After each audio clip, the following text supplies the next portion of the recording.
I'm Jason Bailey, your moderator for this evening. I'm a longtime member and current ambassador of the St. Mary Parish Chamber of Commerce, as well as a member of St. Mary Parish Toastmasters. We hope that you enjoy the program and find something new about each candidate. Please stand for the invocation and pledge led by our own parish president, David Hannegriff. Pledge allegiance to the flag of the United States of America and to the republic for which it stands, one nation, under God, indivisible, with liberty and justice for all.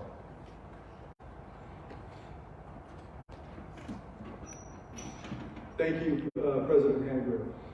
Before we begin, we'd like to acknowledge our dignitaries that have taken the time out of their busy schedule to be here tonight. And they are our Louisiana at Large delegate, Mr. Woodrow Parker, and our parish president, David Hannegriff. Thank you. We will now begin tonight's forum with the candidates for the Louisiana 3rd Congressional District. Those with us tonight are Mr. Thomas Lane Payne Jr., Mr. Holden Hoggatt, and Mr. Jacob J. Shaheen. Thank you for joining us and giving St. Mary Parish an opportunity to hear from you. So each candidate will have 5 minutes to give his opening statement. As you see here in front of the stage, we have our lovely timekeeper, Miss Lori Broussard. She will hold up a sign when there is 1 minute left, and then when your time is done. She will then ring a bell. It will sound like that. Please be respectful of everyone's time this evening. And first, we'll start off with Mr. Payne.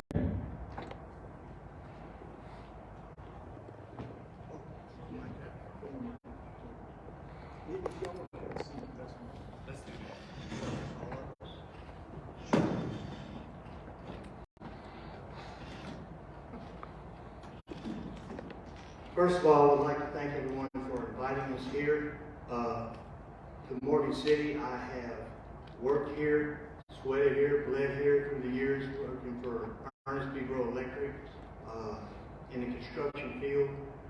I've also been pastoring in Vermilion Parish. January will be 24 years. And so I used to be an instrument technician in Daytime Chemical, and felt the call of God on my life, so I left Exxon, went on staff at one of the largest churches in the state, Bethany World Prayer Center. But I was saved for about 2 months and started dreaming of Abbeville, Louisiana. And so we moved to Abbeville in January of '99 and started a church in our living room. For the first 10 years, I worked a full-time job as well as pastoring full-time until the church got to the place where I could go full-time. Even then, I worked with the governor's program on abstinence when Bobby Jindal was in office, worked in several states for that arena. Through the years, I've been serving in our community, and servanthood isn't something that we hope to do one day. Servanthood is just who we are. And a prime example of that is when the 2016 flood took place, I went to the police jury just to see how I could help, and they asked me to head up the distribution for supplies in the whole parish. And so we took an abandoned stage building, got the power on, we set up the supplies, we served over 1,000 cars in 3 hours, and we had 150 volunteers a day. And when FEMA come back to record everything we had done, they said, you had no idea what kind of money you're going to bring back into the parish. I didn't think about it. A couple years later, another storm's coming up, I go to a police jury meeting, and I said, how much money did it bring back into the parish? They said it paid for the cleanup in the entire parish. And I said, really? And they said, what you don't know, the OEP has your name as a point of contact for disaster relief, should we ever have another. And so I'm saying that for one reason. I wasn't serving the people to get name recognition. We were serving the people because the people needed to serve. And the name recognition came with that. So through the years, we built relationships with the other pastors. I've led the National Day of Prayer in Vermilion Parish for about 10 years now. There's not R and D. It's not black and white. It's not one church denomination or another. We're all coming together and all coming under one banner. And so we have a march through the city. The chief's with us. The mayor was with us, Mark Piazza, for many years. And so it was a good time to come together. And I believe if there's anything going on in today's society, that's a missing ingredient. Being able to get people together to focus on something bigger than themselves individually. And so that's always been my heart. I actually started a pastor's prayer group in 2004 that went across denominational lines. We prayed every week for 14 years. For 10 years, we actually drew names and swapped pulpits between 10 churches. And so my whole point in all of that was to bring commonality and a unity to make something about the people. I believe Washington has a tendency to make things about themselves and forget that it's supposed to be about the people. And so back in March, when God grabbed my heart and turned it towards Southwest Louisiana, and I started praying about this, I couldn't get away from the fact of what He had trained me for and presented before me to do. So my heart is really to get a bunch of the mayors together. There's a lot of mayors that are struggling out there. They feel the weight. They don't want to say, hey, I'm struggling, because they might look like a failure, but around other mayors where they all carry the common weight,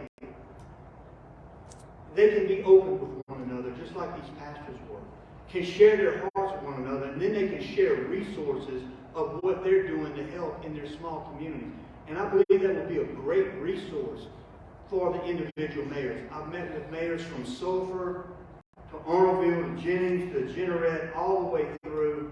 I've met with so many of them and shared my heart to say, I want to have you back. And it's not just a political statement. It's a truth. It comes from deep within, because it's what I've been living for the past 23 years. And so that's what I'm bringing to the table, just to say it's my foundation. It's in Christ. And I want to say this. Foundations, when they're wrong, make wrong processes that end up hurting people. When you go through the process and fix the foundation, it changes the process and ends up helping people. So I want to thank you all for inviting me. Thank you, Mr. Payne. Next, we'll hear an opening statement from Mr. Hoggatt. Thank you all for having us. Thank you all for having us this evening. My name is Holden Hoggatt. I respect Mr. Payne and Shaheen highly. A great group of guys to run with. All good-hearted and well-meaning, and I believe better than what our current representation is. That's what propelled me into this race. Mr. Hoggatt, I'm sorry. Could you hold the mic a little bit closer? Yes, sir. St. Mary Parish is near and dear to my heart. I worked here for 8 years down in Port. Drove from Broussard 40 miles each way, and I'd sworn I would never commute. But I meant commute like driving through Houston, but I loved that commute through the cane fields and over the salt domes. And anyway, we did a lot of good down there at a manufacturing facility, oil and gas production equipment. Made a lot of good friends down here, did a lot of work. I'm a prosecutor, a felony drug prosecutor in Lafayette Parish. I was brought in to help clean up about a 7-year backlog that had been created. And what I've done in my life, my service to clients and the public, has been to protect families, see that justice is done, see that criminals are sent to prison, see that people who are just jammed up or have perhaps an addiction disorder or a mental health issue get the treatment they need. Our district is one of the most vulnerable in the country. I think we all know that. And St. Mary Parish, thankfully, has avoided over the last couple of years some of the destruction we've seen on the east side with Hurricane Ida hitting, and on the west side with Laura and Delta destroying Lake Charles, and Cameron, and a little bit of Jeff Davis, where my wife grew up. So we spent a lot of time looking at why these things happened, why our congressional representative did not go do for us, the people of Louisiana Southwest 3rd Congressional District. Why were we left behind? Why were we abandoned at the time of our greatest need? And the answer is our representative had not built any credibility, seniority, or ability or relationships to help the people. And that's the job. Representative is the name of the job. And that's the job you swear to do. You're supposed to put the people first, put yourself second or last. And that's my pledge to St. Mary Parish and the entirety of the 3rd Congressional District is put the people first, put small businesses first, help with when the federal government interferes with our businesses, stop the onerous regulations or enforcement of certain regulations. I've had to do that my whole career, fighting complex bureaucratic systems and achieving an objective, just determining what is achievable and then executing on that, finding the best possible outcome. So that is my proposal to the people of LA3.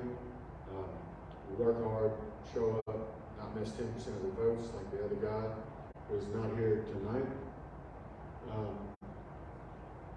Y'all remember the Clint Eastwood commercial about the empty chair? We've got an empty chair here tonight. And the people in Calcasieu and Cameron and Jeff Davis for sure know we've had an empty chair representative for the last 6 years. And the show was good for a while. I'm actual law enforcement. I help and support and honor our oaths to defend the law and defend the communities and defend the people, especially in light of the rising crime situation we're in. The other two main issues that I'm running on are secure the border. We absolutely need to do that. The only caveat to that is we need to have worker programs. I come from an agricultural background. We raise crawfish, and other parts of my family have had catfish processing facilities and catfish ponds. We're letting trash product be uninspected and flow into our food supply. That needs to be fixed. And of course, inflation and the economy. We're in a bad situation now. All economic indicators signify or indicate that it's going to get worse. And on inflation, it surprised me to learn that half of our money supply, half the dollars in circulation. Thank you, Mr. Hoggatt. Mr. Shaheen. We teach through the bell, Holden. That's okay. You want to keep going. I mean, he's got a lot to say. I understand. So I'm Jake Shaheen. 32 years young. I'm from Lake Charles, Louisiana, born and raised. I'm serving as an educator out in Cameron Parish on the west side of the river, actually, Hoggatt and Johnson Bayou. I came from Johnson Bayou this morning, actually. I don't know if y'all familiar with it. It is as far southwest as you can get in Louisiana. So coming out here was like driving across the whole world to get out here. And now that I'm out here, I don't know if I've been to Morgan City in my adult life, honestly. But it's a beautiful place. I stopped at the Welcome Center over there. It was about 5 o'clock, so I didn't want to bust in there and keep anybody there any longer. But hopefully, as a representative, I'll get to spend a lot more time out here. I assume there are beautiful people, just like there are beautiful people in the rest of the district. I'm a husband, father 2 times, and I've been running on a platform of campaign finance reform. From my perspective, the biggest issue that we face right now, the systemic issue that we face, is money in politics. Right now, with the Citizens United decision in 2010, effectively corporations and even foreign entities, dark money, can essentially pour into political campaigns unchecked. And so if you're a foreign entity, China, Russia, any country worth its salt, they're going to want to buy a politician because that's effectively what it is. It's political bribery. And corporations, I mean, in America, we don't live under Republican or Democratic leadership. We live under corporate rule. And these let's get something straight here. These corporations, they have fiduciary responsibility to their shareholders. They can't just give money away out of the goodness of their heart because they think a candidate is worthy. No. That's not how it works. And these campaign donations, they're investments. And time again, these investments have proven very safe and very profitable for these corporations. A donation of thousands of dollars can get you millions in tax breaks and subsidies.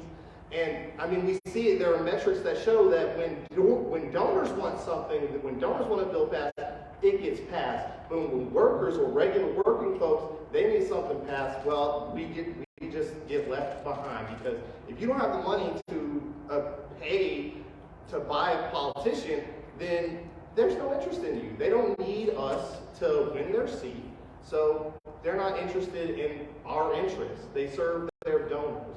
And so I really think we need all over the country, we need candidates who are willing to reject those corporate donors in these dark money PACs, and only accept donations from citizens within the district that you are running for.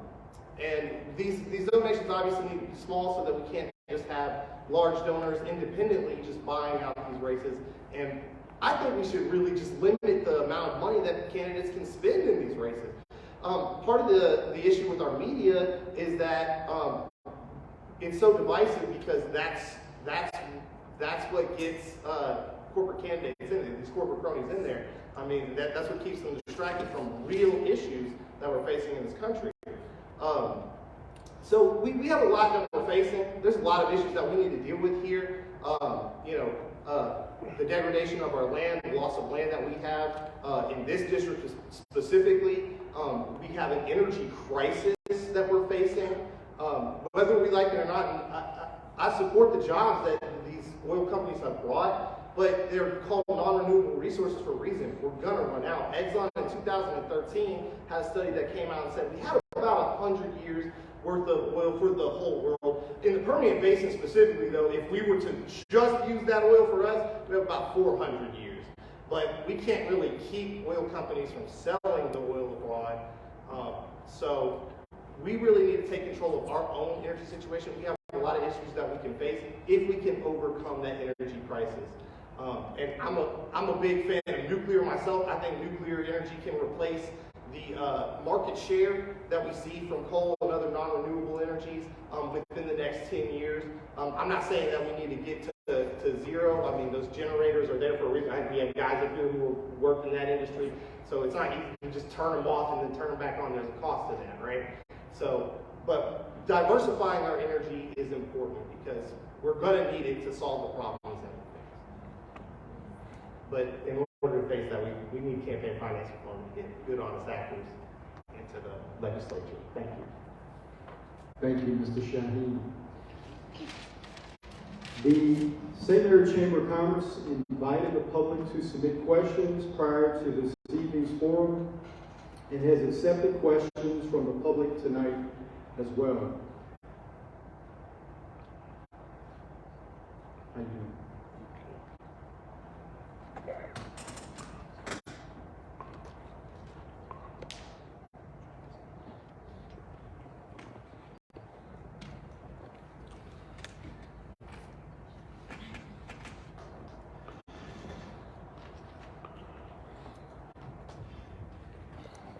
And at this time, we will have an opening statement from candidate Mrs. LeBrun. You'll have 5 minutes, and then the timekeeper, Ms. Lori, will give you a 1-minute warning, and then at no time left, she'll ring the bell. Ms. LeBrun.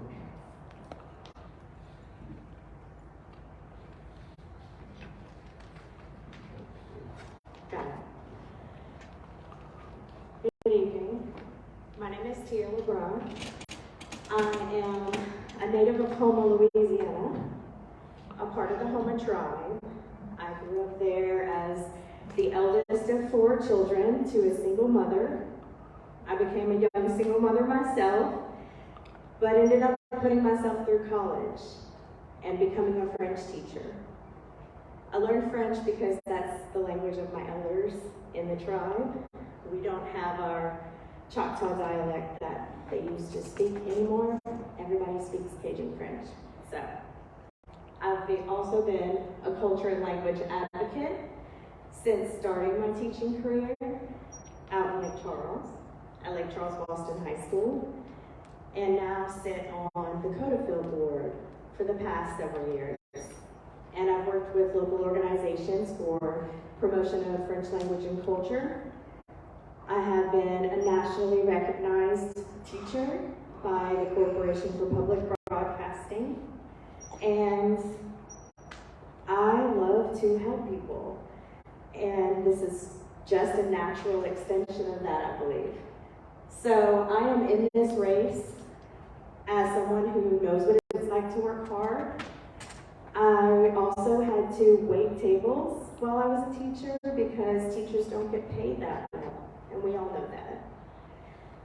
So I have paid into Social Security as well as into TRSL, and I find it very unfair that educators, firefighters, nurses, all of our heroes and people that we trust the most in our communities suffer under weapon GPO in their retirement years.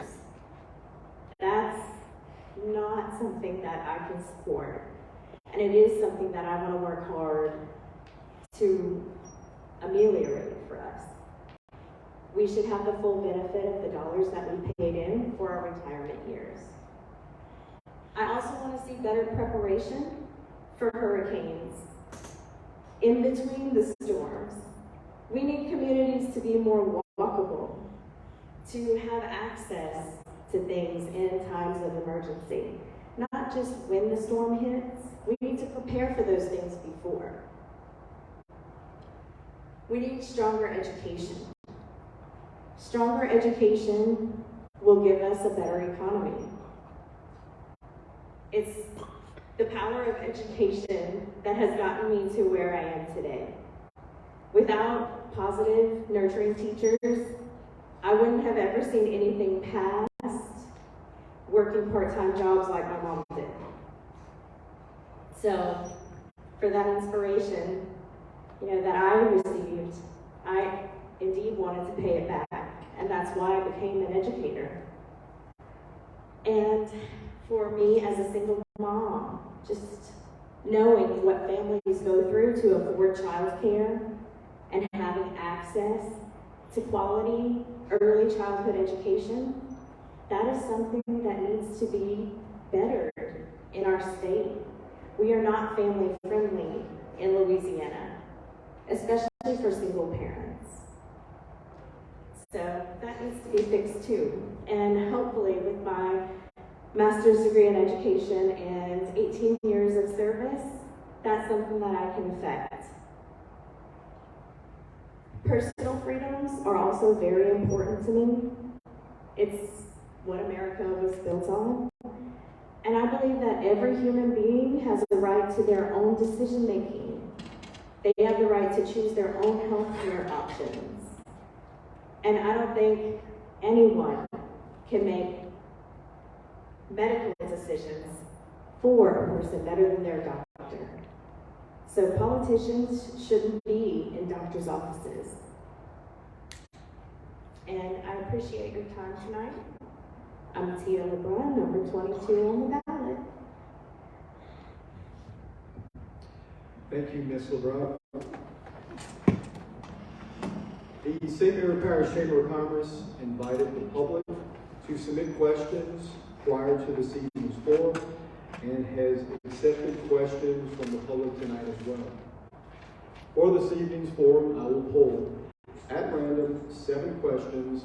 I will repeat each question twice, and if needed again, please just ask. Each candidate will have an opportunity to first answer the question with a 2-minute time frame. That's a 2-minute time frame, and then be allowed an additional minute for a rebuttal or comment. Again, each minute will have 2 minutes to respond and 1 minute for rebuttal or comment after all candidates have responded if they so choose. When the bell rings, your allotted time is finished.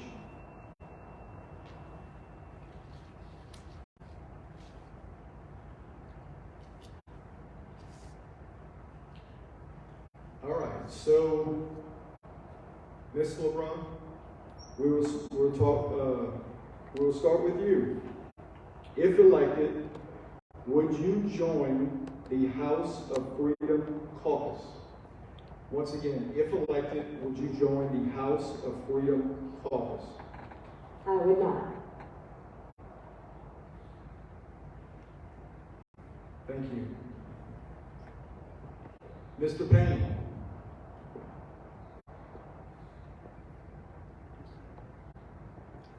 Yes, absolutely. Yes, absolutely. Thank you. Mr. Hoggatt?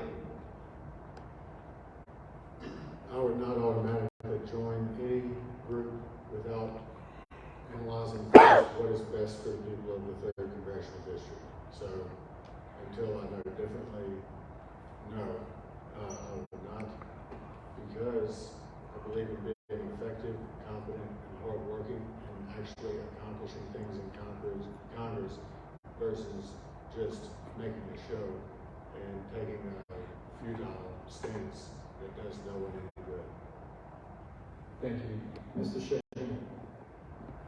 From what I know about the group, I don't think they would want to invite me, but I'm a guy who likes to be invited and stuff, so I don't know. I mean, if we got to that bridge and they wanted me to be part of their party, what they got is a craft service table.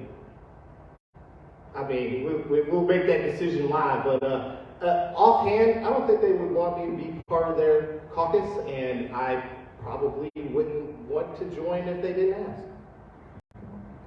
Thank you. Any additional comments? Okay, we're moving right along.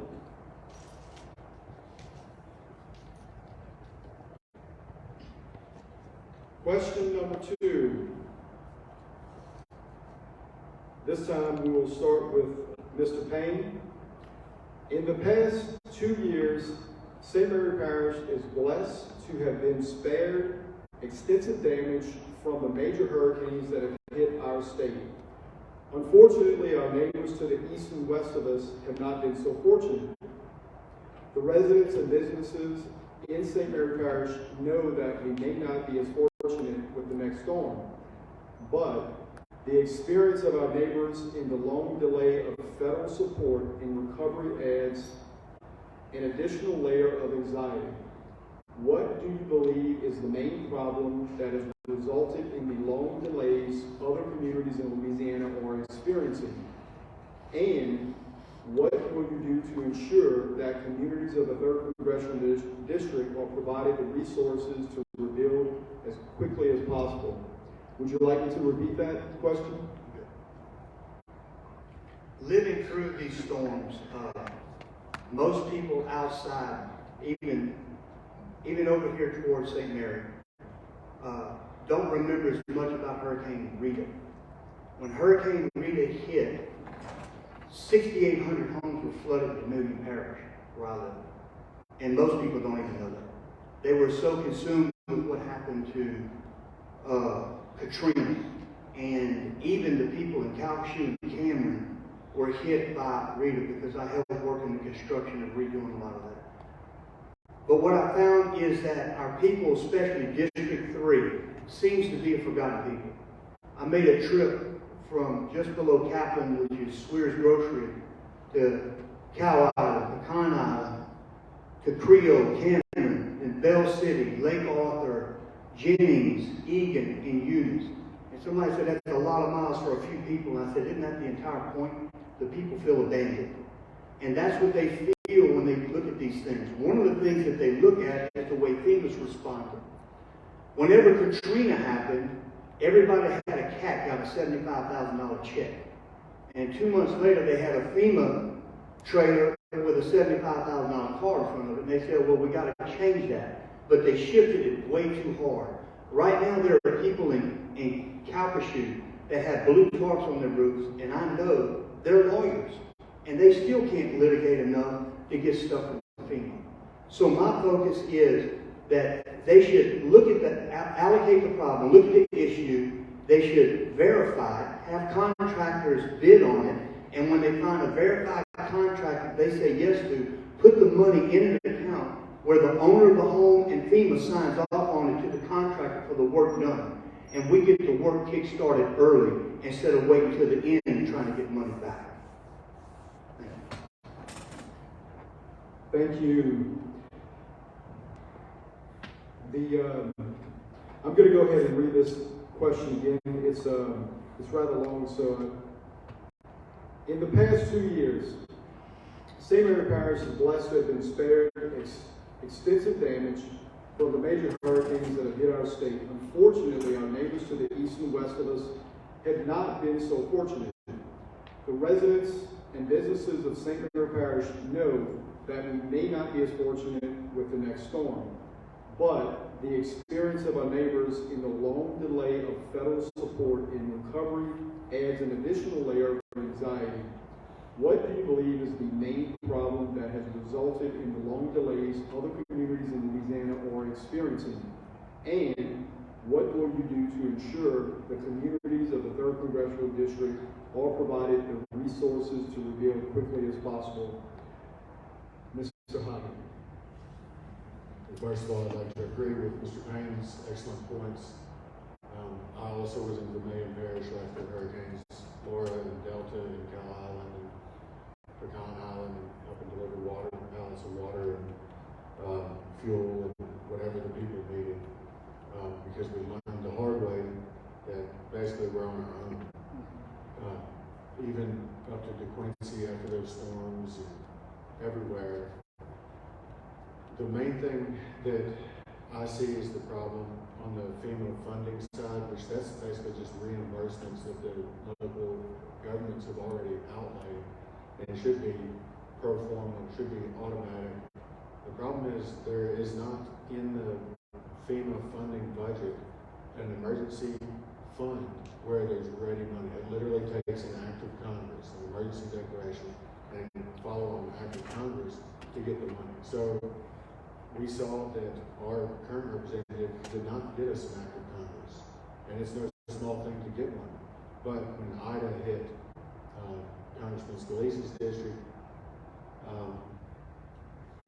relief was delivered because the man had built consensus and knew how to go get his people the relief they deserve. Our current representative does not do that, did not do that. I've sat with the mayors from Lake Charles to Happyville and throughout, and they're barely getting their FEMA money back. And as a matter of fact, just in the course of this campaign, I've already helped certain municipalities and cities start getting their FEMA funding, because even before being elected, before the campaign, I understand how to deal with difficult situations. There needs to be a designated fund with money set aside so it doesn't take an act of Congress or Congress come back in session to allocate money. Thank you, Mr. Hoggatt. Now we go to Mr. Shaheen. Sure. St. Mary Parish, I mean, I guess if y'all can see yourselves lucky, I mean, that's a blessing.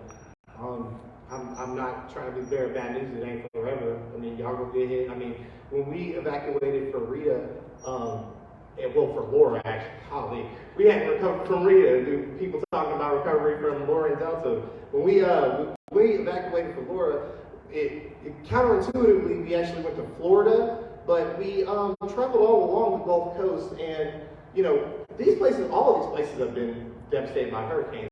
But 2 years later, they don't still have blue tarps on their roofs.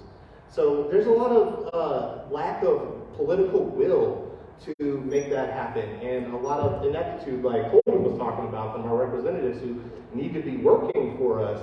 So first of all, I would vote for that money for that hurricane relief, and I would be working to make sure that we get that act of Congress instead of sitting on the sideline, sitting on my hands. But as far as what can we do for the future, because it's coming. I mean, we're going to have more storms.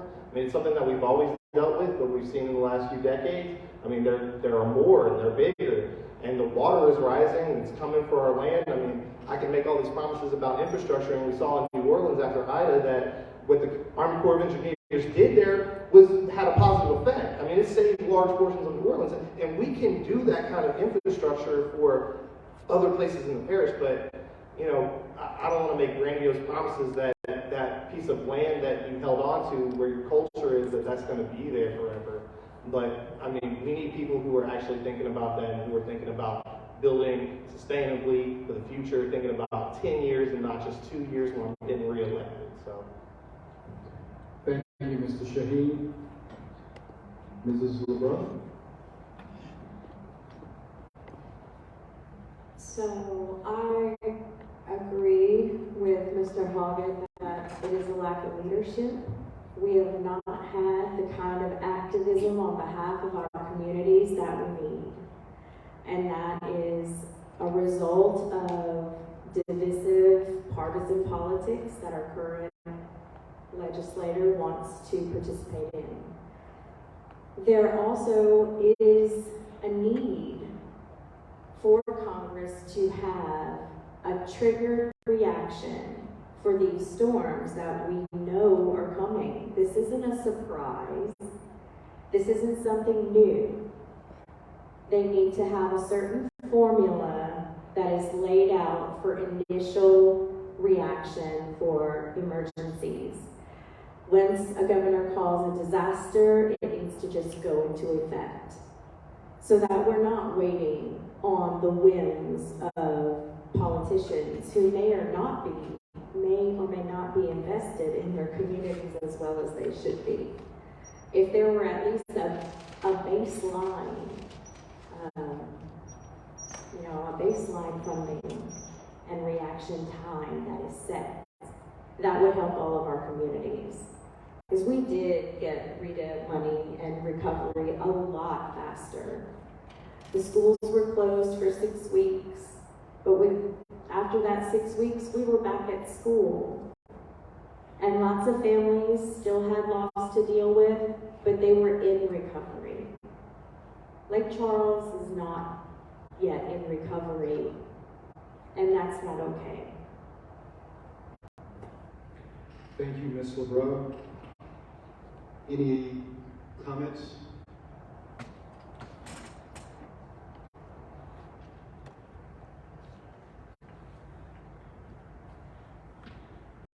Question number 3. Are you in support of a diversified energy portfolio? Question is, are you in support of a diversified energy portfolio? Mr. Hoggatt. Yes, I am. Spent, like I mentioned earlier, 8 years working in the energy business. I traveled the world selling generators, 1 megawatt, 250 kilowatt, helping power naval ships and a variety of projects. I understand the value of diversity of energy sources. I do think the current administration made a grave mistake when on day one they killed a major pipeline project and made it as difficult as possible to be in the energy business, period. And then from an economic perspective, to expect any other result than what happened to fuel prices. If you kill fuel production domestically, your prices are going to go up. Supply decreases, price goes up. And so the Biden administration has walked that back and had to go beg the Saudis and other foreign antagonists, Venezuela, to produce more oil and gas there. So it doesn't make any sense. It's distant. The world runs on oil and gas. Louisiana is a major producer of oil and gas. And, with these offshore lease sales coming up, where the Department of the Interior is actively trying to not lease the parcels to where they advance their agenda on limiting our deep water production. It's counterproductive to American energy. and I'm 100% opposed to that. We'll fight that every way I can in Congress. There is definitely value to alternative energy sources. They mentioned nuclear, there's solar, wind. There are other sources that we should utilize. Thank you, Mr. Hoggatt. Mr. Shaheen. Diversity is definitely the key word there. We're not trying to take out oil and gas automatically. And first of all, we couldn't. I mean, a lot of people would suffer if we just cut ourselves off cold turkey. But yeah, I talked about this in my intro. It's an energy crisis. I mean, we're gonna run out of this stuff. And I mean, we don't need to be planning for Armageddon. We can get ahead of it, right? If we can cut our production, if we can cut our use on the grid, the market supply on the grid to about 10%, well, we can increase the amount of time we have with these limited resources, right? Yeah, I'm a big fan of nuclear. Like I said, I think nuclear energy can replace that market share that non-renewables have right now. I mean, solar and wind are fine. I mean, I think a lot of the market is kind of bringing us to solar. The cost per megawatt hour has like dropped exponentially over the years. So I mean, the market is kind of naturally driving us to that. There's developments of wind, yeah, that's for sure. Diversity is really the key, though. I mean, we need to have a bunch of different ways that we get our energy, and we need more energy going forward. So we have to address that. Like I said, I think nuclear is should be a big component of how we get off of these non-renewables. We're not so dependent on them at least. Thank you, Mr. Shaheen. Now, Mrs. LeBrun. Diversification is important. Louisiana is an energy hub for the nation. We have energy experts all over our state. If we are focused on one single industry that we've known for so long, I think that is a shame. We really should be branching out, and there's money available for that now with IIJA that we can pull in to do endeavors with offshore wind turbines, with solar energies, with a greater focus on natural gas exploration. Those things are all possible here and would benefit our communities. And for us to have more energy to sell would also benefit us economically. So being that those greener energies are more desired, it cannot do anything but help us to explore that some more. Thank you, Ms. LeBrun. And finally, Mr. Payne. This is a topic that is a very sore thumb to me. I believe in diversification. I believe that we should try other things. But I do not believe that we should make everything about solar and green new energy and cut the feet out from under the very thing that supplies Louisiana with jobs throughout the years. I do not. If you want to make a new form of energy, you make it so good that I want to leave what I have to go to what you have. But to mandate that I leave that, and to mandate that this is no good and is tearing up the economy is a farce. Because they're digging up lithium over in China, and all these wind turbines that they're talking about adding jobs, they're built in China. And so this is a huge influx of funds to go to China and come to America and then do away with our jobs.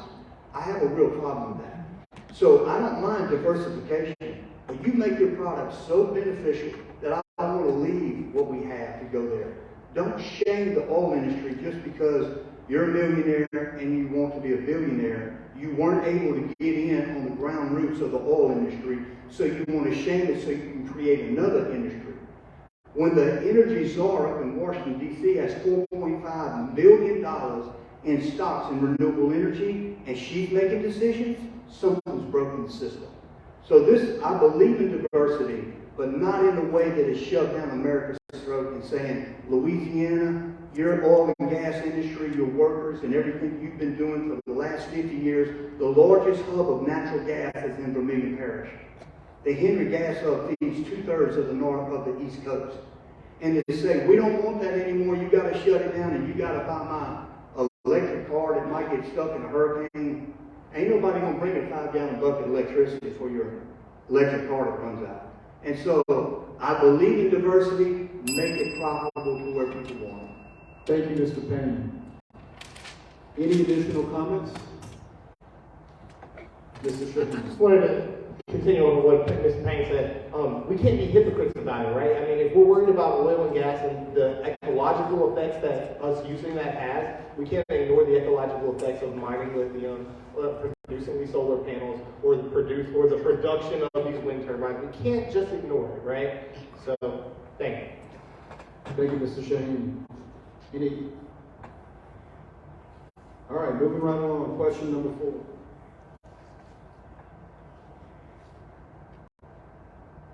In St. Mary Parish, our shrimpers are not only an economic driver, but a cultural asset as well.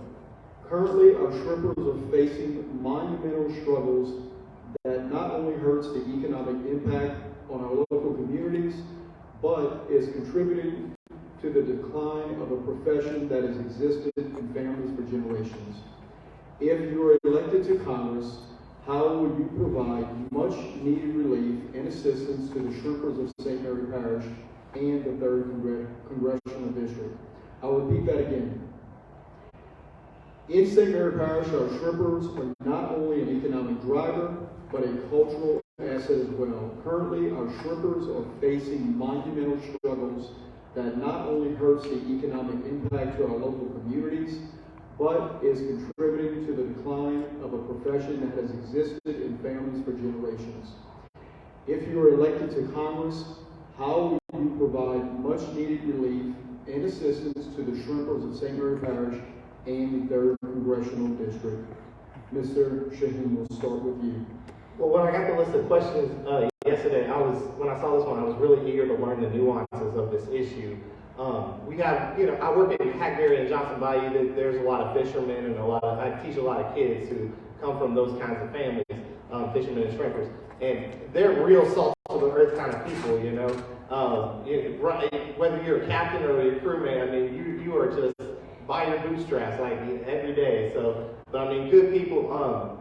As far as what are those specific issues that we're facing? Is it the issues that they're not allowed to fish as much, or that the prices aren't enough? I mean, how are the buyers doing, right? I mean, I know how much I pay for shrimp, but I'm not as familiar with the nuances of that market to understand exactly what shrimpers are facing. I mean, it's a real dog-eat-dog world out there.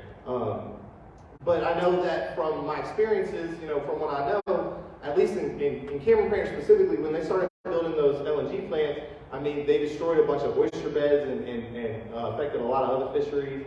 So, our culture is largely put to the side when industry is involved. Industry usually gets what it needs before we start thinking about, shrimpers and regular fishermen. So, I mean, I definitely want to put people ahead of profits. Is there enough? The sea is pretty bountiful. I mean, I imagine that we can keep fishing these things sustainably, right? I mean, we've been part of the ecosystem for almost a century, for centuries, right? So, I mean, we have our place in the fisheries. Helping fishermen out just comes down to making sure that they have real representation. Someone who actually represents their issues in office. Thank you, Mr. Shaheen. And now we'll go to Ms. LeBrun. Well, I actually had the opportunity as a little girl to go shrimping with my family. I remember the big rubber boots and throwing back the crabs and the fish from the nets. But I know that loss of land and water pollution really do affect the harvest. So that's something that the EPA should be able to help us with. And also with regulating businesses, I'm not quite sure what types of regulations shrimpers have to deal with in their line of work, but I know that generally there are regulations just for the sake of regulation.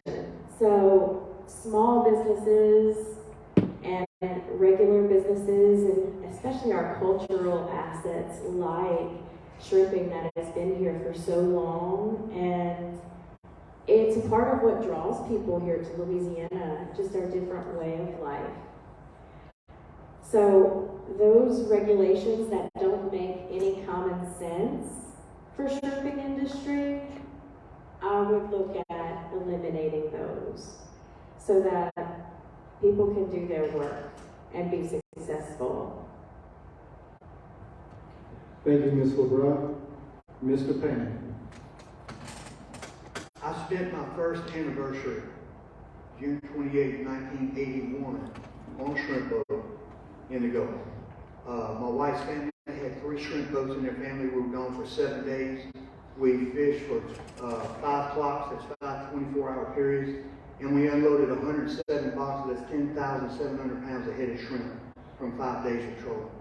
So I know from firsthand experience what those families have gone through. And when they come through with the turtle extruders and made them insert those into the net, when they hit a large batch of shrimp, the turtle extruder would feel the weight of that and open up and dump the shrimp. And after a few years, the family that had 3 shrimp boats shut it down and went to another line of work. They went into the construction and welding industry. They got away from it completely. Then you add on top of that fuel costs. And when you add the fuel costs in there today that's going on, and the influx of foreign shrimp, like Mr. Holden was talking about earlier, that's coming in, it's not worth the man to crank up his boat and go out the Gulf. He's not making any money. So they will leave that. So we have to do whatever it takes to put them in a position for that industry to win again. Even if it's putting a moratorium on that foreign shrimp coming in, so that our shrimp can take over. It's the same. My wife and I will not buy foreign shrimp. We will not do it. We go to the grocery store, either it's local or we're not buying it. And that's part of the culture that we have in the South. There's a thing called family in the South. And we take this stuff personally. And so that ingrained reality should cause us to rise up and want to protect it. So I think that energy independence will turn around and help us. If we can control what the energy costs are, we can set the market for our economy and help our shrimpers get back on track. Thank you, Mr. Payne. Mr. Hoggatt. In addition to good points made by Ms. Tia and Mr. Lane Payne, I've been studying this issue for a while. Like I mentioned, my family and background is in agriculture and aquaculture in particular. And we fish at Marsh Island and go on shrimp and enjoy it. The main issue, as I understand it, as far as what we would do in Congress to fix it, is, all right, our people down here are working hard and they don't have a fair market. Right now, as I understand it, all this Vietnamese and Chinese import product comes through and it's not inspected. And it might be grown in a sewage pond or under some environmental conditions. We have no idea, other than they're cutthroat and they're not going to spend any money to do it like we do wild caught Louisiana gold shrimp. That's the number one problem. The hang up has been, again to my knowledge, is that the USDA claims that they don't have enough inspectors or money allotted to send people to inspect these imported shrimp and products, so they just let it through. So the hardworking Americans who have to follow all these regulations and laws and minimum wage and everything else and pay our fuel prices and produce a quality product, it's not fair trade. So I actually, while I was in law school, went to China to study their trade system. It's terribly unfair. It's terribly one-sided. So the answer in Congress is either it's a combination of making the agency not allow these imports without them being properly inspected. They're required under the law to inspect these products before they inject them into the food chain, and it's trash products, could be bad for us, and it's unfairly subsidized by these foreign governments. So I believe in fair trade. Thank you, Mr. Hoggatt. Any additional comments?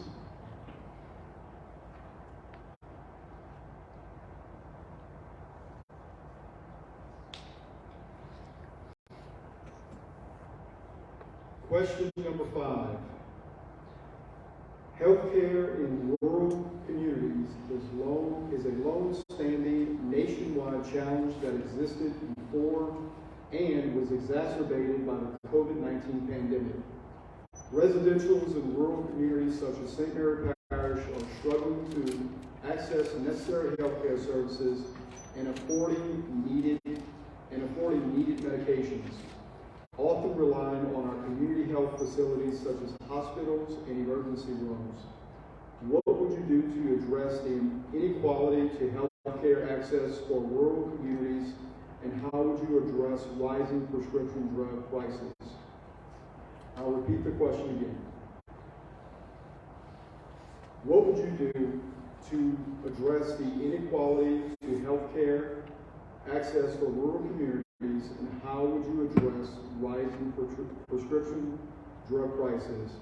We'll start with Ms. LeBrun. There are several ways that we can address this specific need.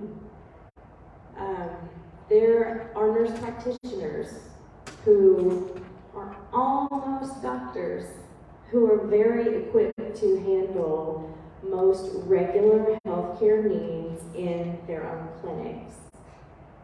There is a practice of collaborative practice agreements, though, that restricts nurse practitioners from doing the work that they want to do, especially if it's in a rural area. And these agreements are made with an MD and can cost an exorbitant amount for a nurse practitioner, depending on what the MD wants to charge.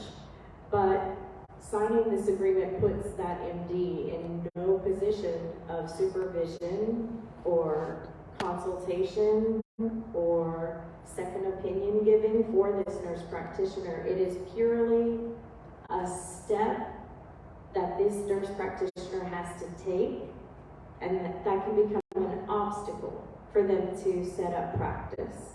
So that's one big impactful thing, that if we do away with it, nurse practitioners would be able to set up shop in rural areas where there may not be an MD with a clinic who can sign a cooperative agreement. We could also use the student loan forgiveness that we've used for public servants. If they're willing to go and live in a rural area and practice medicine for a certain number of years, then a certain amount of their student loans can be forgiven. Thank you, Ms. LeBrun. And Mr. Payne.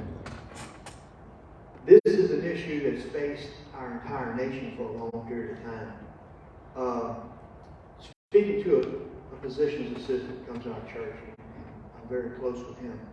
And I would go to him before I go to most doctors. Only go to specialists whenever he directs it, because he does everything except that. But the problem is in the rural areas, there's not enough there to sustain it. Nobody's going to build a Lord's Hospital in Pecan Island. And it's not anything against Pecan Island, it just can't sustain it. But I believe that part of wisdom says this: to go across the country and find the places that are doing things right. When we go and look for those who are doing things better than we are, glean from it, and bring that back, it can make a difference. That's number one. Number two is the prescription drugs. I believe that we need to start making these things at home. It's just like the chip industry. Whenever China controlled the chip industry and controlled so many things over there, whenever this pandemic hit, they said, you know what? We can make more money making chips for these things in the cars. Let's quit making them for the cars. And so that put America behind the 8 ball, and China was holding America hostage. I believe it's the same thing with the prescription drugs. They handle so much of the prescription drugs, so we can't regulate that like we need to. There needs to be an incentive to start that and create those pharmaceutical industries to form them here in America. I believe that whenever there's success, others and money will get behind that and that, jump on that, and it'll be profitable. But we need to get that initiated, so from Congress' standpoint, it will be to initiate an ambition to get that industry cranked up here in the United States again. And I believe that'll help drop drug costs. Thank you. Thank you, Mr. Payne. Mr. Hoggatt?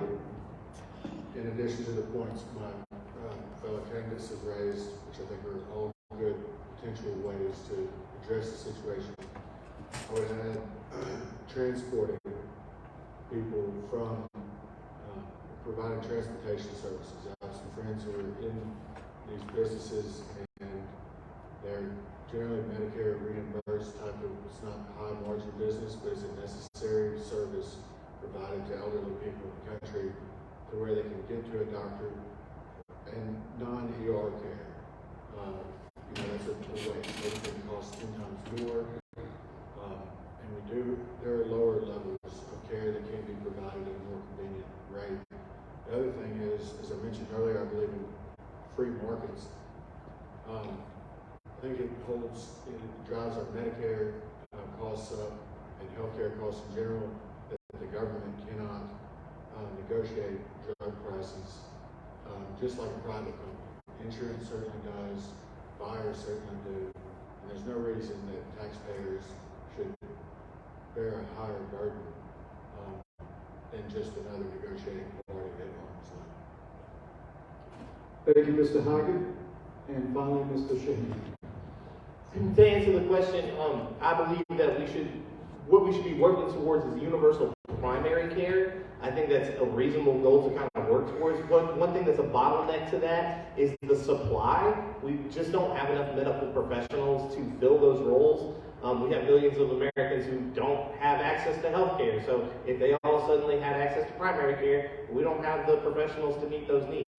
So we need to be invested in education to get those professionals trained up so that we can increase the supply and so that everybody can have hopefully access. And again, if we have universal primary care, that creates a lot of incentive to have primary care doctors in these smaller areas. Because a lot of times, you just want to be able to go in and go get checked up, or go in once or twice, have the ability to go in once or twice a year for your basic checkup instead of having to go to urgent care when, my kids in Hackberry have to go to Sulphur, just if they have a cough or something, right? So it's definitely an issue. But access to healthcare is an issue for everybody. I've been gainfully employed since I was 14 years old. When I started working, the minimum wage was $5.25. I don't know if any of y'all remember this, but you work 40 hours a week, 2 hours a week, you bring home a check that's like $300. After that, I became a manager at that place. I started making, actually the minimum wage went up. It was $7.25. My employer told me that they were going to have to cut hours. They did not. Later on, I became a manager of that place. I was making $11 an hour. I actually upgraded from that job with my, I'm a finished lawyer. I've been upgraded from that job with my CERT certification. I was a professional chef at $13 an hour. I worked at the scrapyard, $15 an hour. I now serve as a teacher. I make $42,000 a year. I have never been able to afford health care. I'm raising 2 kids. A man can't make it on these salaries. Thank you, Mr. Shaheen. Any additional comments?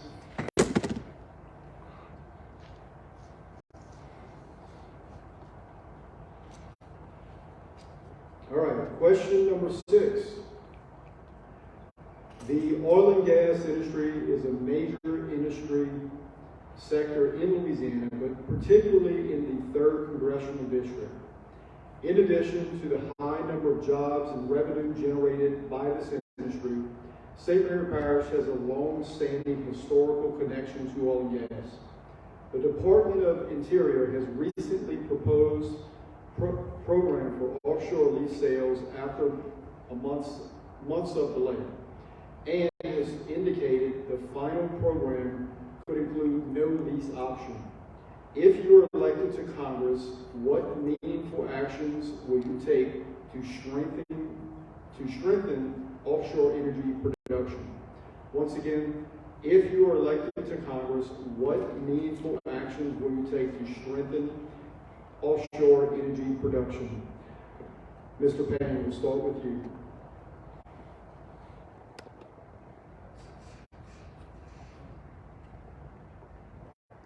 My first statement on that is drill, baby, drill. I believe that we need to open up the oil and gas industry. They said that the oil and gas industry has 9,000 permits that go out there and drill in those permits. The fact of the matter is where they gave them the permits, it's not cost effective to get anything out the ground if they were to drill. But they're holding back the permits in the areas that can produce. When I worked at Exxon Chemical in Baton Rouge, we produced 1.5 million pounds an hour of ethylene. Pounds an hour of ethylene. You say, what is that? It's the base core product for all plastic. So, if you shut down the oil and gas industry, you're not going to have the rubber for the tires to go on the electric cars. You're not going to have the plastic that they want to use instead of using the higher cost metals and woods and everything else. The oil and gas industry is so much a part of our society that the people who are really pushing against this thing do not understand. And they're counting on the American public as being ignorant. So I would say move forward, remove those regulations that are holding the oil and gas industry back and turn it loose. There are so many jobs represented by the oil and gas industry.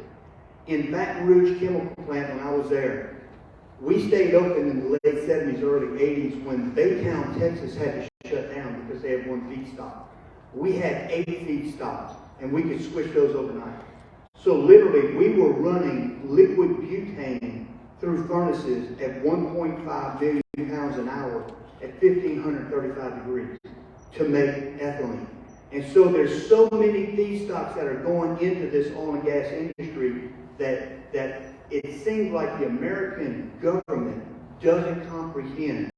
So it's so much greater than just oil and gas, but it feeds into it, and it feeds Southwest Louisiana in a big way. Thank you, Mr. Payne. Mr. Hoggatt? I agree emphatically with what Mr. Payne said.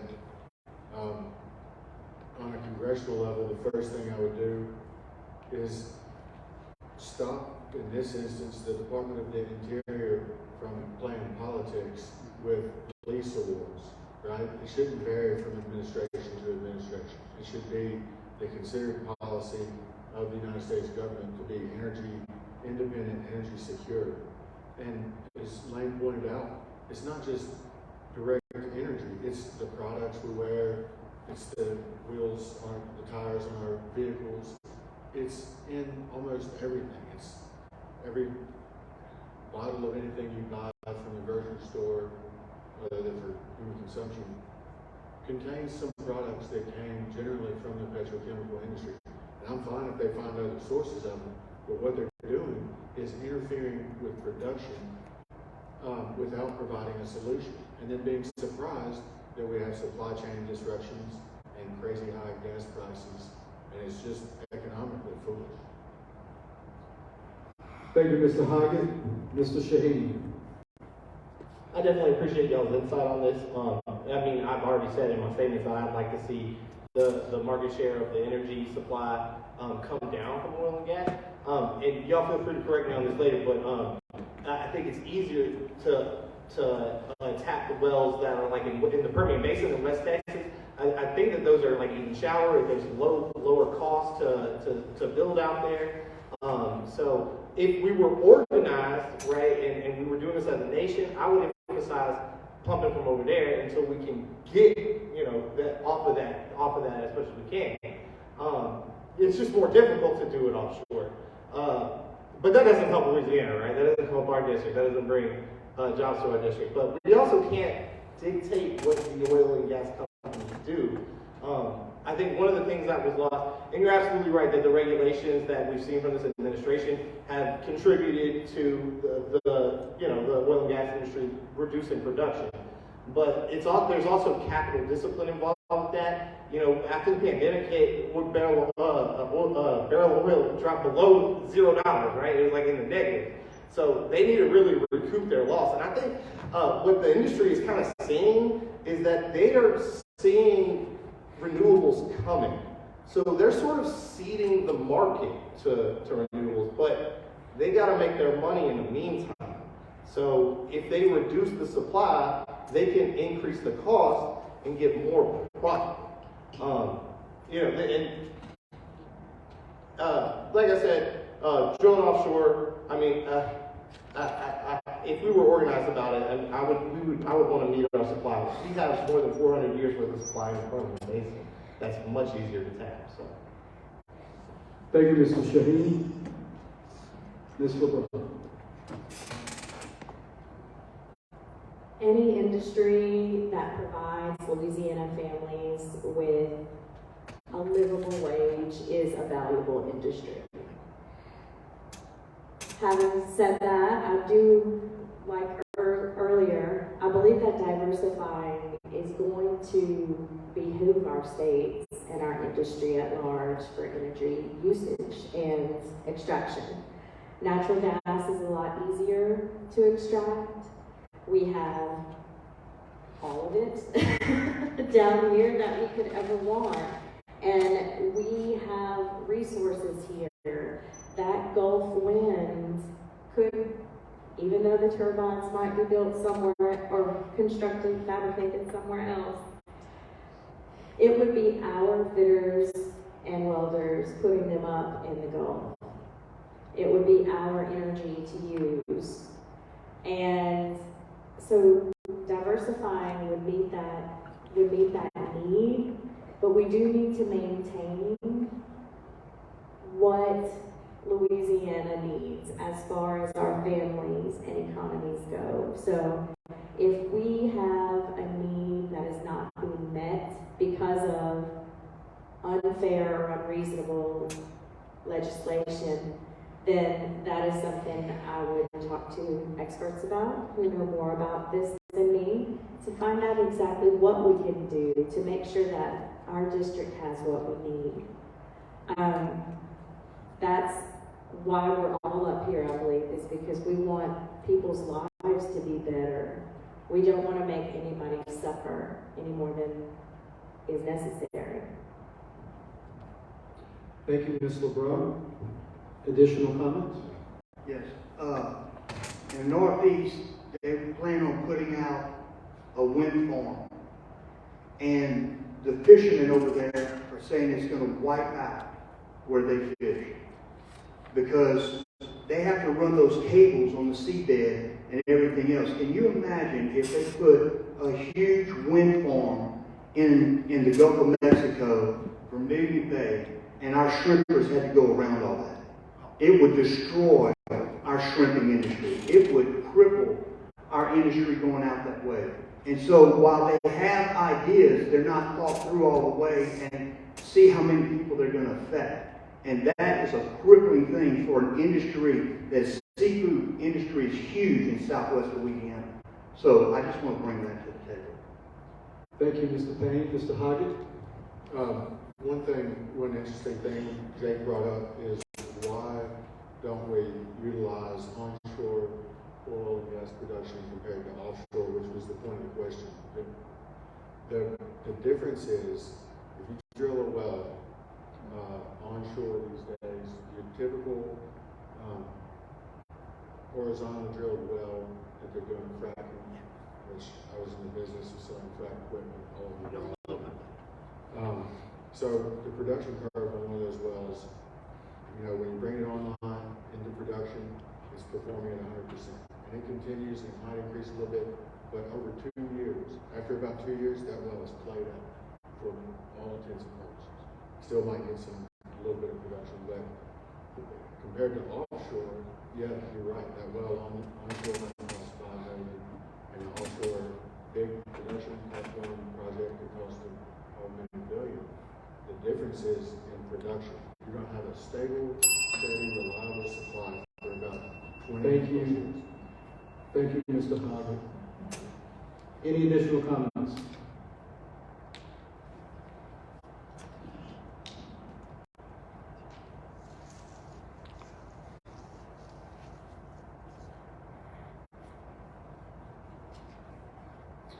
All right, we have arrived at our final question.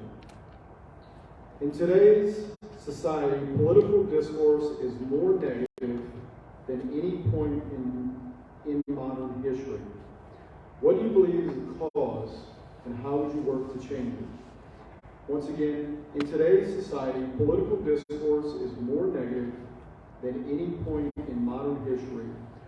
What do you believe is the cause, and how would you work to change it? We'll start with Mr. Hoggatt. I agree with that finding. And I was thinking about this. I think it's a large part of it is social media. You know, over the course of human history, we've never had news delivered exactly the way it is now. And you have to remember broadcast media, when our parents were growing up, and even when we were young, you know, they had fair time where one side got to say their side and the other side got to say theirs. But now, people have divided into camps, and these for-profit big tech companies like Facebook, Twitter, and so forth are basically taking people down rabbit holes, and they're in what they call echo chambers. Okay, the algorithm says that you like this point of view, but we're going to throw 10 articles that are even more extreme at you that fit that point of view, and it drives people to extremes on both sides. You know, they're catering to what they think, what they know you're going to click on, what you're going to react to. It's not necessarily a fair, accurate, balanced, informative piece of information. It is what's going to drive bottom line net profits for that media company. And they ought to be held to task for that. They're interfering currently in elections, like the FBI going and telling Twitter and Facebook don't run the Hunter Biden story. That was government interference and information delivered to the public. And it changed the course, in my opinion, changed the course of that election. Some people would have voted differently had the federal government not interfered in this media landscape. The media landscape is what's dividing people, giving them bad information and creating tribal behavior as opposed to Americans working together for the common good. Thank you, Mr. Hoggatt. Mr. Shaheen. Jason, you mind setting up the question one more time? Yes, sir. In today's society, political discourse is more negative than at any point in modern history. What do you believe is the cause, and how would you work to change it? Sure. Well, first of all, I think I disagree with the premise. We had a civil war. I mean, you know, discourse is what it is now. But I think, yeah, we're all kind of caught in our own echo chamber where we all kind of beat up on the other side. You know, so we all kind of see that. And the media, yeah, I mean, they drive this negativity. Because that's what sells. I mean, that's what brings eyeballs to the table. And that's, you know, when you have eyeballs, you and your media, then you've got eyeballs on your advertisers who pay you. So, yeah, but that's always existed, right? We've always had, you know, yellow journalism, you know, sensational journalism. So, I don't think what we have is unique, like Holden said, is that it's immediate, right? So everything's faster. Our reactions to things are faster, but we kind of get to a point where it's just like numbing, you know, for some people. And I honestly think, just from my experience, that the division is all kind of fake. You know, people are keyboard warriors. You know, they love to go off on the keyboard. You meet somebody in real life, they ain't gonna stuff. You know, and in reality, I know we have solidarity. I mean, we all lived through those hurricanes. I mean, when I came home, I mean, everybody, we all helped each other, you know, as much as we could. I mean, we had to. I mean, because nobody was looking out for us.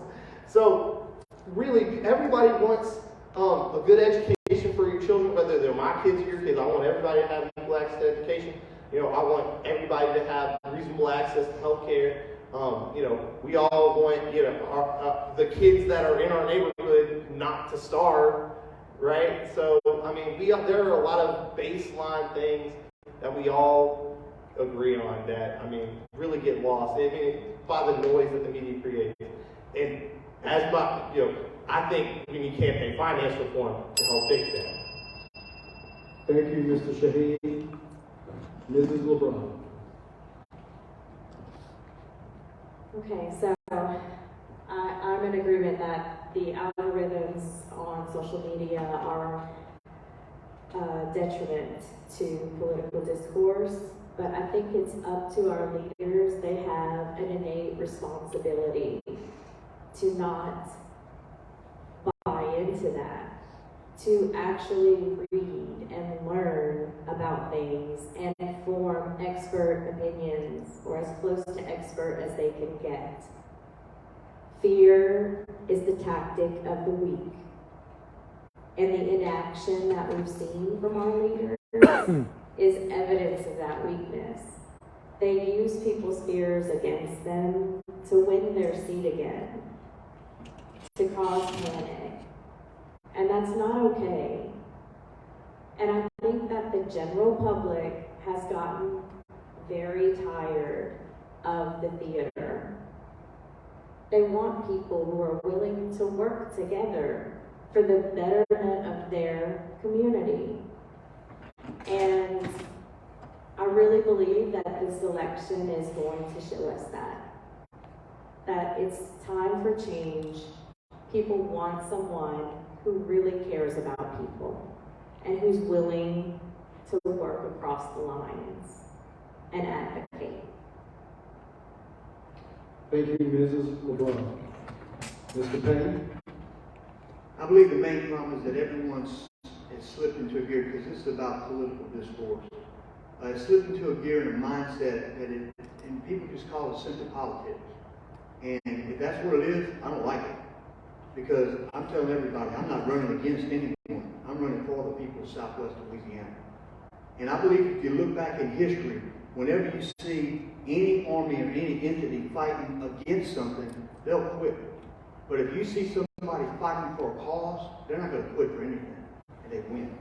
And so I've made up my mind that I'm fighting for the people of Southwest Louisiana. I'm not fighting against anyone. And what that does is it settles in my heart a reality that I can work with anyone that's on this stage. I can work with anyone along any line for someone.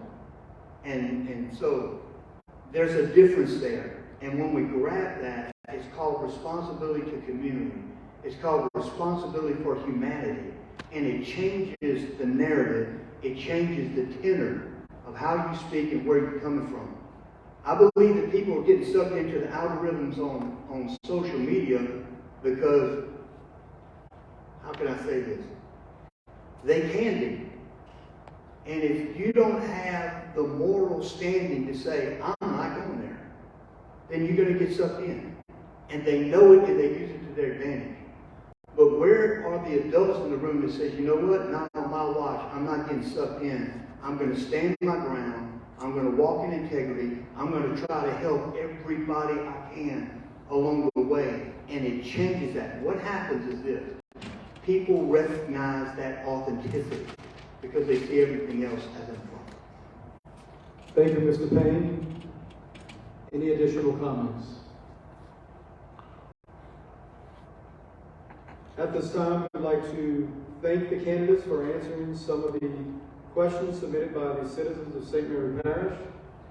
And we'll also have at this time, each candidate will have 5 minutes to summarize their candidacy.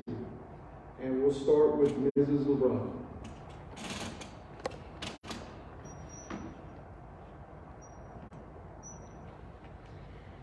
Thank you all for your time. Thank you to the public who sent in questions for us. And thank you for having us all come together. I think it's important. It's something that we're lacking in politics lately, is an ability to see different perspectives in the same or on the same stage. That division that we have is not healthy for us. We need to all pull together and work and just get stuff done for our communities. So I am looking forward to being the first woman to represent District 3 and to go and do this thing for all of us to get better disaster preparation, proactive preparation and recovery a stronger education system, K-12, greater access to early childhood education, affordable child care for families, and protect everyone's individual freedoms. Reproductive health care, personal freedoms with,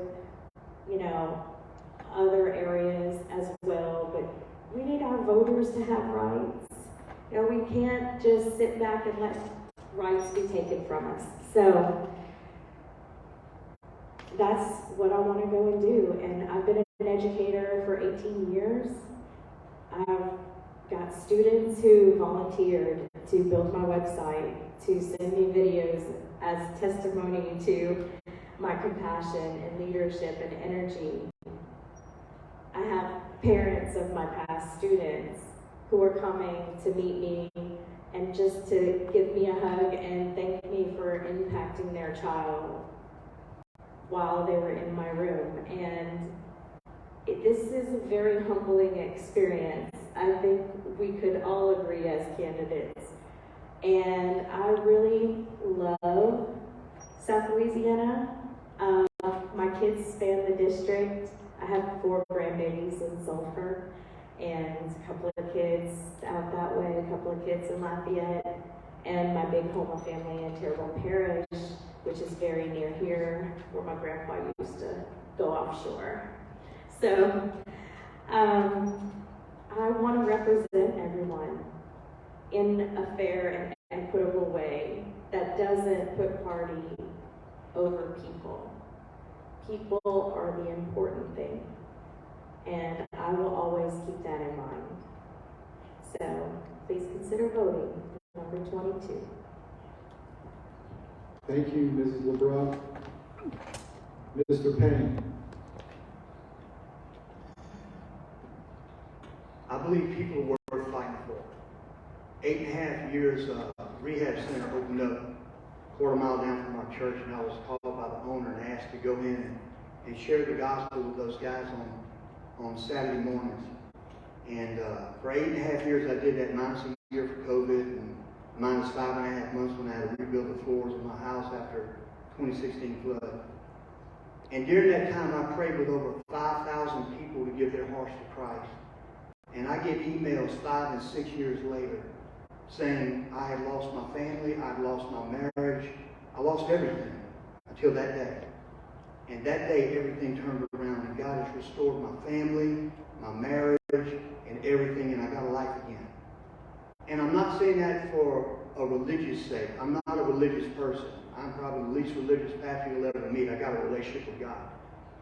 But here's the point. These people were downcast, and they were forgotten. They thought that they were left out and no one cared. They didn't even think that God believed in them or cared about them. Someone came along with a message that said, you matter. Not only does God love you, He's madly in love with you. So much so that He sent His Son to die in your place and pay for your sins so He can give you a brand new life. And to watch lives turn around. You say, well, Pastor Lane, that's just religious. No, it's not. It's a process. Our people feel abandoned. They feel sometimes hopeless. Where's our nation going? Where's Southwest Louisiana going? Where is the industry going? The water's encroaching. The insurance is too high. And they want to give up. And I want to fight for those people and tell them you matter. And there is a better future ahead. And we're going to fight to get it. And even if it's got to be in Washington or wherever, I'm willing to do whatever it takes to help our people. This isn't a game. And really, if I had one thing left to say, it would be this. Life is not a dress rehearsal. We got one shot to honor people and honor God. And I want to use this as an opportunity to do both for Southwest Louisiana. I want to fight for our people. I want to fight for our South Louisiana culture. And I want to fight for the United States of America. So consider number 24, Lane Payne for U.S. Congress. Thank you, Mr. Payne. Mr. Hoggatt.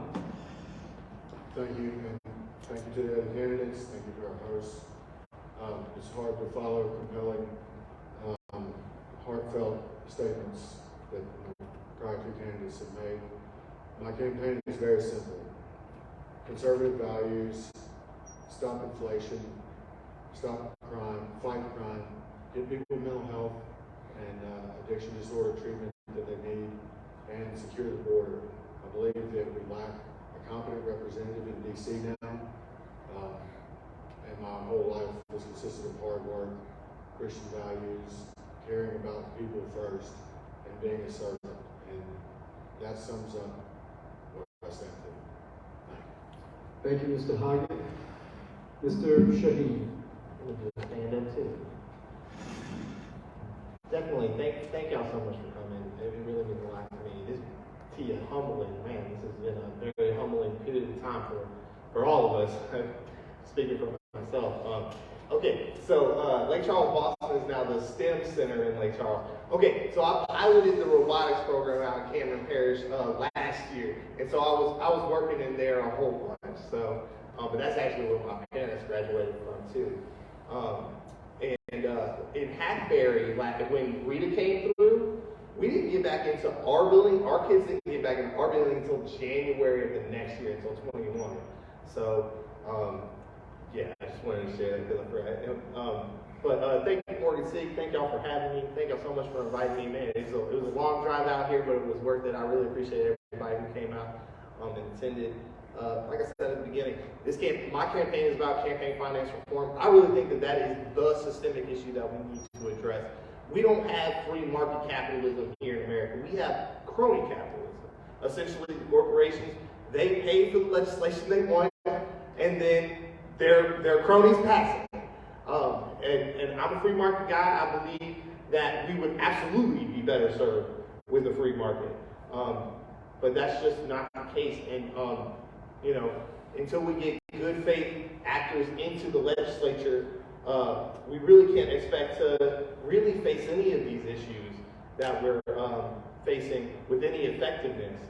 So, I'm really asking, all of the working class families who have been disaffected by politicians since forever. It's not a new situation that we're dealing with. But I'm really asking for working class solidarity, that y'all come together and recognize your own and vote in working class candidates. But with that said, I will unequivocally support any of these people over the representative that we have. I mean, it's shown. I mean, the show is over. We got to get this guy up out of here, and I appreciate all of y'all fighting to make that happen. The website is jacobshaheen.com. That's JACOBSHAHEN.com. You can send me donations. It's late in the campaign, but feel free. You can buy a shirt on sale now. Well, always you can donate. But thank y'all so much. Thank you. Next Lake Charles, so we gotta get out of here. Thank you, Mr. Shaheen. I want to thank everyone and all of you for participating in our chamber forum tonight, and those of you in the audience for taking time to be with us. Our chamber president, Ms. Beth Chasson, will now close. Good evening. As I'm sure you all became aware, St. Mary Parish is very big on the oil industry. I have a couple of questions that you were asked tonight. We're actually considered the birthplace of deepwater offshore drilling. So, thank you all for coming, and I would like to take a moment to thank our timekeeper, Miss Lori, for taking the time to help us out with tonight's forum, our lovely moderator, Mr. Jason Daly, my assistant, Trinisha Hayes, for all her hard work helping organize these forums, and of course, for the candidates who are with us this evening and helping us to give a voice to St. Mary Parish. We appreciate you coming from the far end of the other side of Louisiana to be here with us tonight. And lastly, I would like to thank Ms. Sadie Rankin and the Morgan City Auditorium for allowing us to host the forum here. Feel free with the remaining time to mingle with the few that we have here in the audience. And our stream is up on St. Mary Parish News. And have a safe trip home and a great evening.